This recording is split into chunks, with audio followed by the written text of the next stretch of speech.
When we talk about filling our brush and then filling it with like different concentrations of color and paint, it's kind of tricky because we're actually working with two factors. We have the brush and then we actually have the consistency of the paints. Also, side note, as you can see, this brush, the bristles are dry because I actually just dried them with the hairdryer because none of the brushes I wanted to use were dry, so I had to do that. I don't recommend doing that.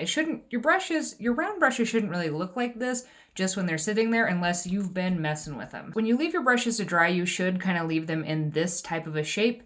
I didn't want to use this one specifically. This one is dry, but because it's been dyed so much, I thought it would be harder to actually show you the color of the paint. So I didn't do this one, but you can see it is dry. It was almost kind of crunchy. This one's had an updo. In watercolor, when we're talking about like how wet your brush is, sometimes we'll say dry your brush off, but it's not going to be this dry.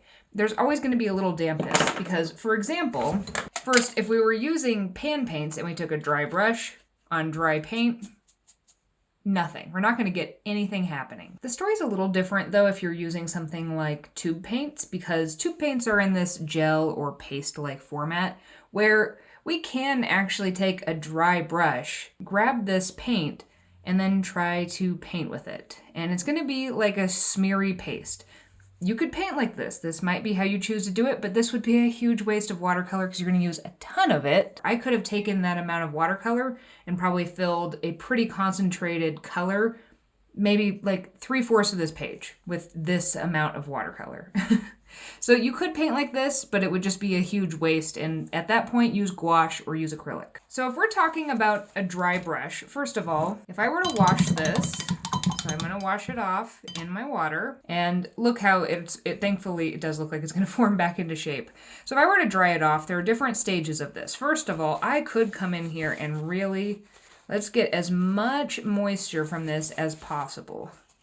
I'm going to tap this until I cannot tap any more water out. Okay, no more water is coming out, but there is still some moisture in this brush. There's a little bit. So if I were to now try to put this in here, see how it didn't make kind of like a big dollop? Instead, it's actually going to spread a little bit, and see how it's also brighter and it's spread that out a little bit more. If I were to continue with this, I could actually force this and scribble out some of the dampness in this brush is going to actually kind of come out, and I could paint like this. Again, it's going to be difficult and you're going to use a lot of watercolor. When we say to dry your brush off, usually what we mean is we tap it off so that there's still moisture in here. So there's more water in here than this one. Now when I grab this, I'm automatically making this more into watercolor. The less that I tap this off, so that's even more. When I grab this, the more water it's going to kind of add in and the more liquid this is going to be. Here, I'm not even going to take anything off of this at all, and see how this is going to create kind of like a puddle here. So when we say to fill your brush with something, we want to consider how dry the brush is. See, at every different stage. So these are with dry brushes up here. These are both with a dry brush. This was with a dry-ish or dry adjacent, kind of a dry damp brush. See how we still get some of that smearing, but the color is lighter. But then it can kind of be, if we can work some of the color out, then we can get that. This is a damp brush, and then we're getting into wetter and wetter, where we're actually depositing and leaving little puddles of water as we go. The wetter our brushes, the more that color is going to distribute through there, which is going to make a big difference for a couple things. And the place where this really matters, let's say we're doing something wet on wet. So I'm going to put some water down there, and then let's spread this out. We've got a nice wet area here. See how it's nice and wet? Now, one key when we say to load your brush, especially when we're charging and things like that, is wherever we put down, we're going to get a little extra, and then wherever we pick up our brush, it's going to just kind of fall out. When we have a lot of water in our brush and we place it down, and then when we pick it up, notice how it leaves that big glob here. So depending on how careful you want to be about where you're actually placing stuff is going to depend on how dry your brush and then how dry the paint is that you're going to grab.